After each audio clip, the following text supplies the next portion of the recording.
এসএসসির বিভিন্ন পরীক্ষাতে এই অঙ্কটা আমরা প্রায়শই দেখে থাকি। কি বলা থাকে যে কোনো একটা সংখ্যা দিয়ে দেবে, সেই সংখ্যাটা বলবে যে 3, 7, 11 দ্বারা বিভাজ্য, বা কখনো কখনো বলা হয় 7, 11, 13 দ্বারা বিভাজ্য। এই যে তিনটা মৌলিক সংখ্যা। তাহলে যদি আমাদের কোশ্চেনটা এরকম থাকে যে 3, 7, 11 দ্বারা বিভাজ্য, তখন আমাদের ফার্স্ট কাজ কী হবে? 3 × 7 × 11 মানে কত হয়ে যাচ্ছে? 231। এবার এই 231 দিয়ে আমরা ভাগ করব যে সংখ্যাটাকে বলেছে 6, 7, 6। 100 এর জায়গায় আমরা 0, 0 ধরে নেব, 0, 0। যদি ভাগটা এখানে করি 2 দিয়ে যাবে, 23 × 46, 2, 4, 1, 2, শূন্য নামাচ্ছি, 23, 9, 207, 9, 1, 7 আর 8 আর 6, ওকে, আরেকটা শূন্য নেমে যাবে, 2 × 462, 8, 4, 7, 4, 1, 148।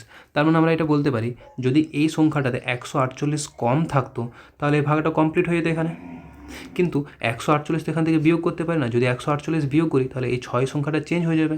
তাহলে এটা তো আমাদের সম্ভব নয়, কারণ এখানে তো আমাদের যেটা চলরাশি নেই, ভ্যারিয়েবল নেই, ভ্যারিয়েবল আছে এই দুটোতে।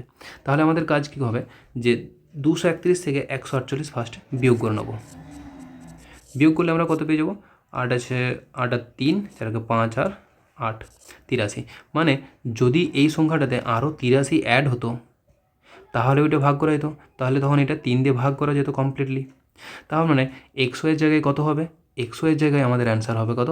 x এর জায়গায় হবে 8, y এর জায়গায় হবে 3। এবার এখানে আমরা মান বসাবো, 3 8 24 মাইনাস 5 3 15, 24 - 15 = 9। অ্যান্সার হবে আমাদের অপশান বি। যদি বোঝা গেল তাহলে সিমিলার যেটা এসএসসি CHSL 2024 এসেছে, এই অঙ্কটার অ্যান্সার কী হবে তোমরা কমেন্ট করে জানাও।